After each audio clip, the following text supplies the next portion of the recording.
So last week we started looking at the Shastra Adhyayana Krama. That means what is the methodology for the study of Shastra. So in that context I mentioned that there are 4 important processes we have to follow in a sequence. When we take up any subject for study, because everything is a Shastra only, whether you are studying the secular sciences or the spiritual sciences. So we said that first of all we have to determine the Anubandha Chatushtaya, which is Upakramopas Adhikari cha Vishayah Sambandhascha Prayojanam Shastrarambha Phalam Prahu Anubandha Chatushtayam. That is, we have to determine who is the competent person for the pursuit of this Shastra, what is the subject matter, what is the relationship between the subject matter and the student, and also what is the outcome. So this is the first thing that has to be determined even before you say even home. So the second is Linga Tatparya Nirnaya. As I said, Linga is the essence and Tatparya is the summary or the purport or the gist. So Linga Tatparya Nirnaya means determining. You have to determine what is the thread and the essence of the subject matter that is studied. Because you start studying any subject matter, there will be a lot of digression. The digression is necessary because you have to bring the subject matter into context, and you also have to bring the subject matter into a contemporaneous and contemporary experience. So for that sake, digression will happen, but we should not be lost in the byways of digression. So to make sure that we stay in the path, the GPS is, because the GPS recalculates. If you go out of the route, it will say recalculating and it will bring you back somehow. So similarly, we must have a mental GPS to come back to the subject matter. And this is Linga Tatparya Nirnaya. For that there are 7 essentials. One is Upakrama, it must be a proper beginning. Upasamhara, there must be a proper conclusion relevant to the proper beginning. Then Abhyasa, Apurvata, Phalam, Arthavada is explanatory statements, Upapattischa, many illustrations and drishtantas, Linga Tatparya Nirnaye. So these have to be determined. Then by that time, if you are not convinced that this is the subject matter for us, you are definitely welcome to give it up. But by now, if you determine that this is a subject that is of interest to me, you continue. In that, first of all, we have to listen. We have to completely listen. All questions are welcome, but all questions have to be suspended till the entire subject matter is heard. That is why usually the question and answers are in the end. So there is Shravana, then you have got to do contemplation or assimilation, Manana, and then you must also bring it into practice. Otherwise, all knowledge becomes theoretical. There is no use in studying the Veda, Upanishad, Bhagavad Gita, the Shastras, or for that matter, any of the sciences unless there is application for that. So therefore, it also has to be applied. And every application must uplift the standard in one way or the other. So that is the Shravana Manana Nididhyasa. Then we have got to, now you have graduated out of college. But once you have graduated out of college, it must be converted into the practice and getting the benefit out of it. This getting the benefit out of it is in threefold. That is, you observe all these principles and map it onto the physical world, the Bhautika, and to the world which makes the physical world function. That means we can call it as a subtle world or the Adi Daivika, and Adhyatmika, which is coming from the very Tattva or the essence. So this can also be mapped into the wakeful state, dream state, deep sleep state. It can be applied to time. It can be applied also to the actual practice like Tirtha Yatra, which is Adi Bhautika, the various embedding into our own body all the deities, Anganyasa, Karanyasa, which also happens to be the Adi Daivika. Because when we say, Padayor Vishnu Stishtatu, in my feet let there be Mahavishnu, you are practicing the Adi Daivika practice. And we will also see what this Vishnu means and what this Indra means, who are all these, what exactly do we mean, we will examine. Namaskar. Randy, welcome. So, in Adi Bhautika, we only establish an observation of the outside world. In Adi Daivika, we learn how to see the Karana behind the Karya. Because no Karya or action can exist without Karana. So for establishing the Karya Karana Sambandha, Adi Daivika study is very essential. Then for the Adhyatmika, which is the Tattva Chintana, it must result in completely, properly, accurately assimilated knowledge called Jnana. And as in the Gita, Gitacharya says, Sarve Samarambaha Jnane Parisamapyate, everything should culminate only in knowledge. Now, knowledge is subtle and an internal experience, but it must be expressed. The expression happens in bhakti. So, Jnana Bhakti. Until such time we have reached the Jnana Bhakti, the project is not complete. Now, with special reference to our study of the Rudra, now we will start applying some of these principles. We don't have to worry much about Adhikari, Vishaya, Sambandha, Prayojana, because we have already agreed that we are competent to study the Rudra, because we have learned how to chant and we have also enjoyed the chanting, and then we continue to chant. So Adhikari is determined. Vishaya is a Devata called Rudra. We have kind of established relationship with Rudra, but we really do not know who this Rudra is. So we have got to discover the meaning of the Rudra in how many ways? In the three ways which are Adi, Bhautika, Adi Daivika and Adhyatmika states. We have to discover the presence of Rudra. And then, so that we have done. Now we will look at how to glean the Linga Tatparya Nirnaya using this principle, Upakrama. What is the beginning? The beginning of the text is, if you take the word, it is Namaha. That means you start with a salutation. Namaha. Then to whom always the question arises. The Chaturthi Vibhakti, those students of Sanskrit grammar, the Chaturthi Vibhakti is mandatory when you use the following words. Namaha, Swasti, Swaha, Swadha, Alam. So there are 5 situations where Chaturthi Vibhakti has to be used. Namas, Swasti, Swaha, Alam, Vashad Yoga Cha is the Panini Sutra. So Namaha, Swasti, Swaha, Swadha, Alam. Namaskar. Please, Kurchandi. Pine Kurchochu. So Namaswasti, Swaha, Swadha, Alam, Vashad Yoga Cha. Based on this Panini Sutra, you must also have the to whom are you offering the oblations, the Namaskara. So in this case, it is Rudra.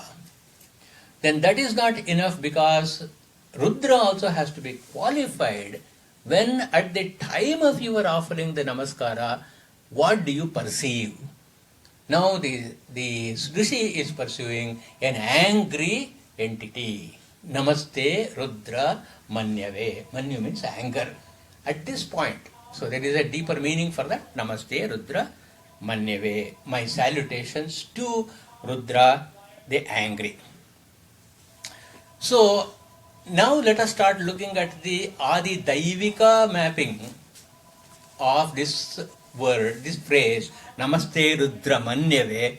We have already discussed an anecdote of the Tripuravadha when the three cities were shot with a single arrow. We know that Purana story. We also know the Purana story where there was a challenge whether Vishnu is higher or Rudra is higher, and Vishnu gains a higher upper hand, and Shiva's bow, the Pinaka, its string is broken and it becomes straight.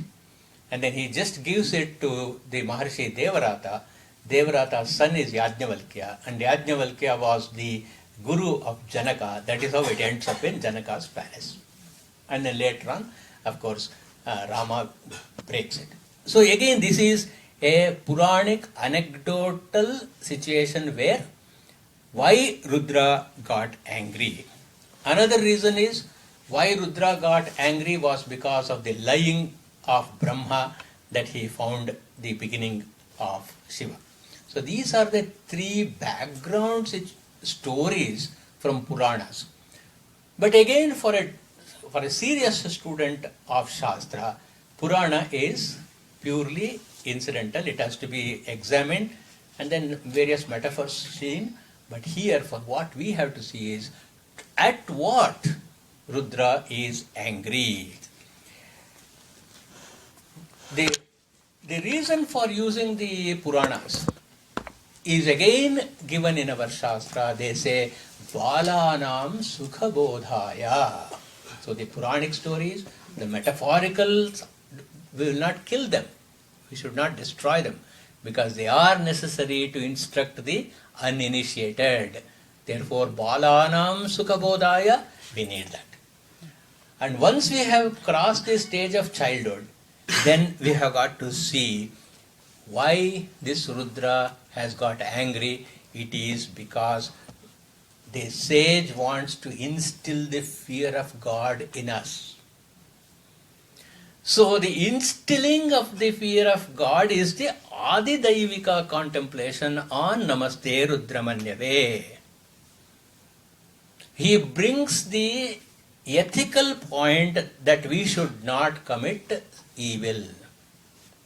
Now comes the Adhyatmika contemplation. This, for the students in the Masters and PhD, will have to go to this stage. The first thing we'll ask is, how can Bhagavan, who is free from all the doshas, samasta dosha duraha, whose very nature is samasta kalyana gunaha, who is sarvakaranam and sarvakarta and also sarvantaryami, how can he get angry? How can a concept which is universal and all-encompassing get angry?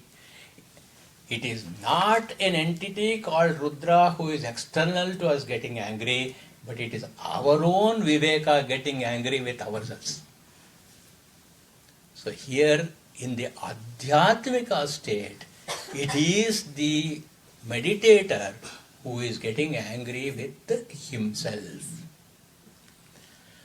Even taking it with the Adi Daivika concept, Dushta Shikshana and Shishta Rakshana is the duty of the cosmos. The cosmos always does that.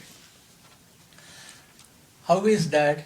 Because the Shastra says, for an entity to be defined as Bhagavan, there must be 8 qualities which are not available in any manifest individual time-bound, space-bound entity. What are they? Each word is loaded. So what are these 8? The 8 are Srishti, Sthiti, Laya, Niyamana. So the fourth important thing is Niyamana, or to control. For the sake of Niyamana, a well-directed anger should be there. I think I mentioned this last week about anger which has to be very, very well directed and must be done only for Kalyana, which results in Kalyana. That is why we have to use anger.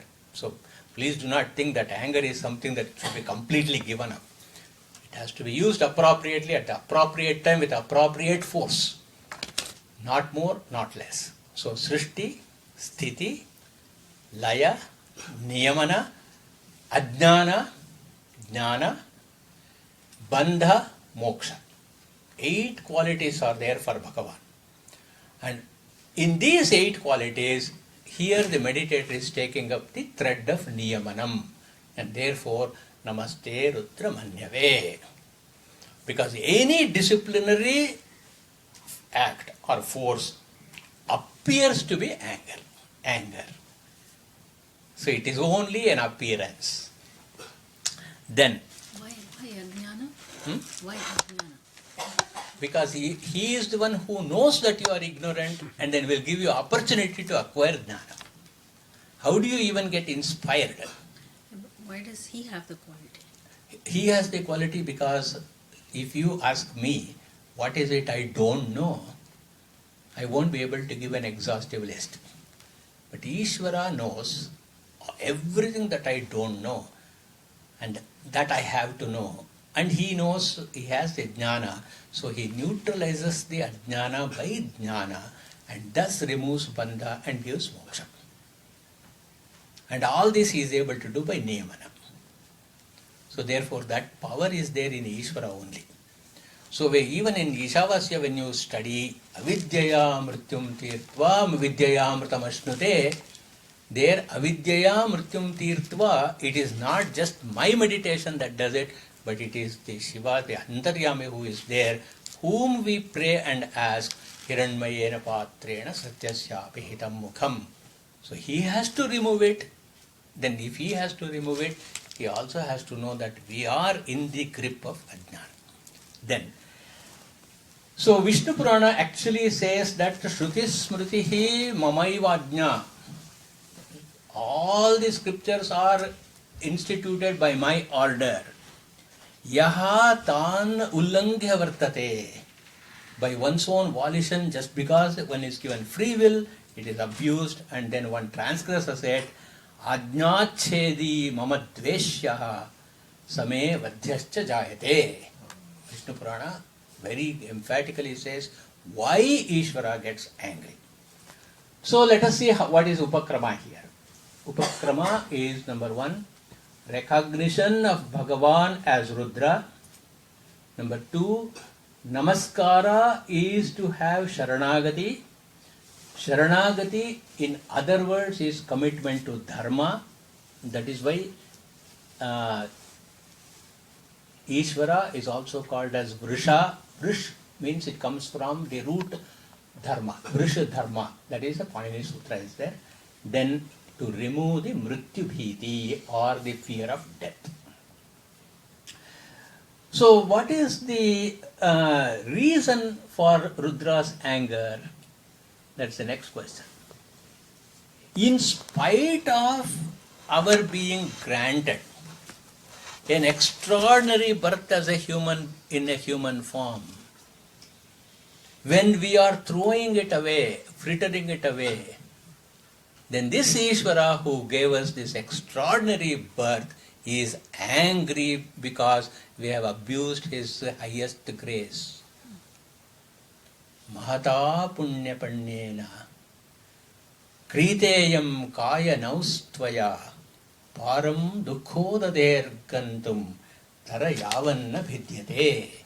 In the Shanti Shataka 3rd chapter, this sage says, with great punya, in exchange of great punya, this vehicle called the body has been given to you. If this human body, human form, human intellect, human intelligence, human ability is not used for the sake of gaining knowledge, that means we have abused this great gift. For having abused a great gift, no wonder the donor is upset, because the gift was misused. How would you feel if you gave a foundation, a charitable organ? How much are we upset about United Way? that a large part of our people's donations are being used for administrative expenses, and not even 20% is reaching the recipients of our charity. Why is it we are angry? So is it appropriate for Shiva to become angry with us because we have not used this human form that he has given, this human birth he has given? So, why, the reason why people are born handicapped or some are mentally challenged, is that because of lesser, like why is there an effective vehicle being given? That's all karma vipaka, that's all karma, but still it is a human birth. Because everybody in human birth, unless the mind is lost, as long as the mind is fresh, I mean, can there be any person more disabled than Stephen? Can there be anybody? Hawkins. Stephen Hawkins? Anybody who is more disabled? Look what he has done. So it is all just an excuse. That's what. Now we are dealing with Shiva, not an ordinary person with whom we can argue. He says, "See what I have done to Stephen Hawkins. And see what he has done with whatever body I have given him. So why you are not doing it?" So that's why he gets angry. We are so immersed in samsara that we fail to even see Rudra's anger. So to bring home that point, the Rudradhyaya starts with Namaste Rudramanyave. But why is it we are able to see? Because we have gone through the study of the Lagunyasa. In Lagunyasa, what did we do? We embedded Lord Shiva in each and every one of our organs. And then we made this body as Shiva, true to the dictum, Narudro Rudramarchayet. Without yourself becoming Rudra, you cannot worship Rudra. And therefore we made our body fit for Rudra, so suddenly the awareness comes. Now you can even actually recognize and identify Shiva's anger for our not using the body properly. And actually many great rishis have looked at in similar ways. I was reading some other book elsewhere. There was a 9th century Sufi Persian poet called Rudagi. He gives the same metaphor. Fashioned the world with the eye of the intellect, not with the eye you see with. And he goes on. Your span of life is an ocean, so make yourself a boat of good works and cross the ocean in it. Mahata punya pannena kriteyam yasya naustvaya. Same. So this is upakrama. Let's look at upasamhara. We turn all of Rudra's negativities, all of Rudra's anger towards our own negativities, and then you pick up one by one your negativities and then say, those negativities are my enemies. Te yam dvishmaha. Then those negativities actually hate us and therefore they are embedded in us. Just like Shakuni was so intimate with Duryodhana, Karna was so intimate with Duryodhana. Why were they so intimate? Only to destroy him. Like that, all the negativities are completely in us. Now we say in the Rudradhyaya, as we meditate in the Upasamhara, I pick up each one of these things. Teyam Tvishmaha Yascha no Dveshtitam O Jambhe Dadhami. I will throw that into your mouth. Jambhe Dadhami means I will throw them into your open mouth. I will share with you some of the iconography on the temples which represent this particular mantra. So, the Upakrama is to make us understand the reason for Rudra's anger. The Upasamhara is to remove his anger by taking all the negativities in us and throwing into his own mouth. We'll continue with how to do Abhyasa and then what are the Apurvata in this, and then we'll also look at the Arthavada and Upapatti in the next class.